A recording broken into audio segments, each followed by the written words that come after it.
So if you guys remember, a little while ago, I did a video basically talking about this story called The Shredder War. And The Shredder War was basically a video where it was kind of like a loose adaptation of like taking bits and pieces of Shadowland and Devil's Reign. Well, after giving it some thought, I decided to do a straight-up adaptation of Devil's Reign, a comic version of Devil's Reign. Keep in mind, Devil's Reign isn't over as of this recording, so I'm just kind of winging it here. So, in this story, we are dealing with the New York-based heroes. Obviously, the ones being Gargoyles, Ninja Turtles, American Dragon, and Witch. Those are the four in the New York group. So, in this story, more or less, David Zanatos has run and won the title of Mayor of New York. He's become the Mayor of New York, and now he is putting in a lot of like heavier laws against unmitigated superhuman activity.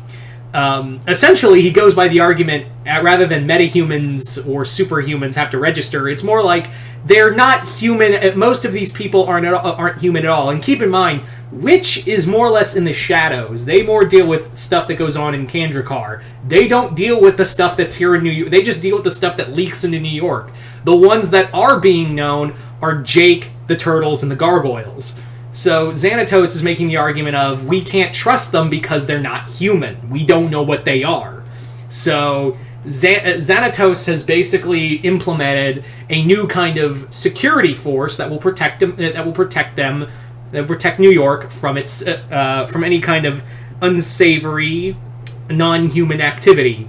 Those being that he is more or less what he did while he was running for mayor. Zanatos, behind everyone's back, was making an alliance between the Hunts clan and the Foot clan, and more or less gathering together any other kind of villain out there that would be more or less interested in having a badge to go out and kill one of their enemies. So he like brings everyone together and is like, all right, here's the deal.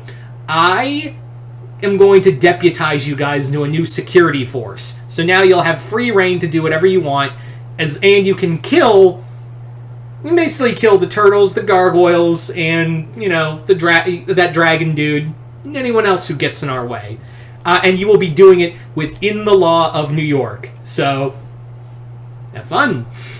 And that's what happens, is that you've got, like, the Shredder is now a deputized member, deputy of the law. Huntsmaster is deputized. Bebop and Rocksteady deputized. The Rat King is deputized. Demone is deputized. The Pack is... You see where I'm going with this? Is that all these different villains and whatnot are all now deputized and can now go out into the world and hunt down their respective enemies. Of course, the first person who gets this shit is the Gargoyles, because Zanatos knows exactly where they are. So it's an all-out siege on the clock tower they live at, and they barely get away. In fact, Lex and Bronx are captured and arrested, and more or less made a spectacle of on the news, because Zanatos more or less has a lot of money into social media, so he's more or less manipulating the story that the Gargoyles were planning on attacking an orphanage and eating the kids.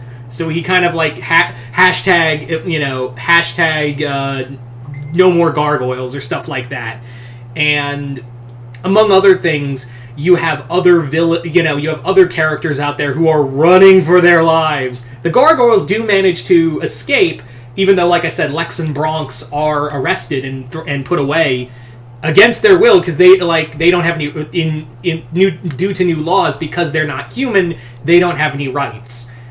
Now Jake manages to find the Gargoyles and is like, "Hey guys, I know you're not I know you guys aren't the villains. You gotta come with me." So they flee and look for somewhere that's also safe. Now there is another group I forgot to mention that is playing a part in this, and that's the Ghostbusters. The Ghostbusters are also kind of feeling these new laws by David Zanatos, in that these new laws enacted by David Zanatos are essentially, and if you're wondering which Ghostbusters we're dealing with, it's the Extreme Ghostbusters.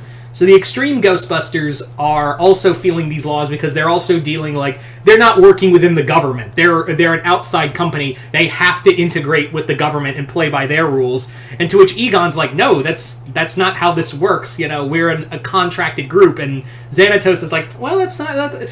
They're talking to Owen, and he's like, well, laws change, and you better get with them, or we're taking all your stuff.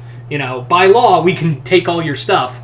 So the Ghostbusters are actually housing, because they're like, they know the gargoyle. They already get the sense that the gargoyles and Jake are on the up and up, so they're letting them roost at their place.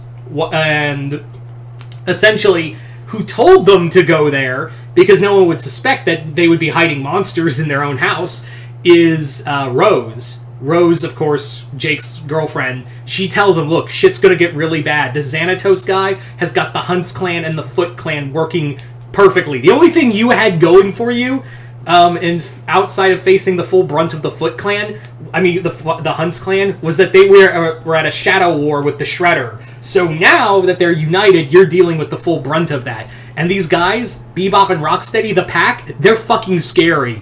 You need to hide. Go hide at that firehouse. Just go and hide at that firehouse. Now, it's interesting because while this is going on, Witch is also, like, kind of talking about these new laws that are going on, and, like, this is kind of fucked. And Cornelia is like, look, we should not get involved. This shit is crazy. They've already arrested 2 gargoyles. God knows where they took them. And we don't know what's going on. While they're having this big powwow at Halen's grandmother's, shop, their restaurant, in comes fucking, Leonardo comes flying through the window, getting his ass beat by the pack. And essentially, the girls hide him. They hide Leonardo from the pack, who go sniffing around, like, tear up the restaurant, until they're and they basically try to scare him into telling him, hey, where'd you see that freak? And they're like, we don't know. So they manage to hide Leonardo, who leads them back underground, back into the sewer, and they help and reunite with the Turtles. So Witch and the Turtles are on their own little mission, while the Ghostbusters, Jake, and the rest of the gargoyles are trying to figure out what's going on. Now, the other thing is that Casey Jones was also arrested. They are, Casey and Leo were separated from the rest of the Turtles, and April. They were separated, and Casey was arrested and taken away, whereas Leonardo managed to escape until the pack tracked him down and beat the shit out of him. So now, it's a rescue mission for everyone there, and Witch is just like, we have to get involved now. Like, there's no other way around it. We have to get involved at this point. Now, while this is going on, back at the firehouse, there's this discussion, maybe Zanatos, there should be a competitor for him in this election. It is getting closer to the election season, so maybe there should be a competitor. And they're like, there's no one who's going to, he's got the whole government in his pocket. There's no one here who could run against him. And that's when Kylie brings up a point to someone. Goliath can run against him. Remember, at the end of Goliath Chronicles, they did technically make Goliath a citizen of the U.S. So that gives him, now that he has U.S. citizenship, and he's been in New York for there's a law that allows, if you live in New York in an X amount of time, you're considered, you also get citizenship in New York. So, technically speaking, Goliath can run for mayor. And there's no way and Goliath is instantly like, there's no way in hell I can run for mayor against David Zanatos. The guy who's literally been chasing and hounding me since before all this started. So, I don't even know how to run for office. And they're like, what if it's not you who runs, but me, they basically, have this whole thing of, Goliath could probably run, because they're looking on social media, Eduardo's looking on social media and basically holy shit, you should see all the people who, because most of the citizens are really sick of these new law enforcers basically busting in the Gestapo and tearing up their houses for any kind of supernatural freak stuff, and there's a lot of support for the gargoyles and whatnot. There's a big number of people who are like supporting the gargoyles in this whole situation. So so at this point they're just kind of like, yeah, maybe Goliath could run. And he's like, you're forgetting the point or the part where I'm considered an outlaw because I'm not human. And they're like, that's where you're wrong, because again, you are considered a U.S. citizen. They can't touch you. They can't. You've broken no laws. You haven't broken any laws by any means standard. So you could, in theory, run as Zanatos' political adversary. So that's what Goliath does. And like even though he doesn't know anything about politics, he's like, I understand the burden of leadership, and that should be at least a start. So now it's like more or less protect Goliath at all costs while they're trying to get him to run for office. And already, like, the people of New York are, like, on his side, because A, Zanatos has made up some really fucked up laws, B, it's a fucking gargoyle as your mayor. How cool. Like, some people are just supporting Goliath on the fact of, we've got a fucking gargoyle. How cool would it be to have a fucking gargoyle as your mayor?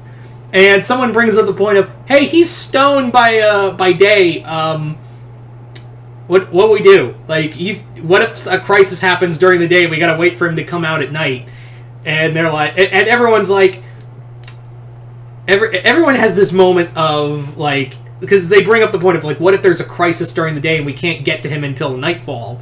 So, this is where Witch comes in, because Witch basically they find a way to use their magic to allow Goliath to remain. Like, his stone sleep is shortened. Like, now it's up until, like, the stone sleep only lasts from dawn to noon. Like, it's only, like, a 6-hour thing. So, the stone sleep happens at 6 a.m., but in a few hours later, he reawakens at noon. So, it's only, like, a 6-hour power nap, essentially.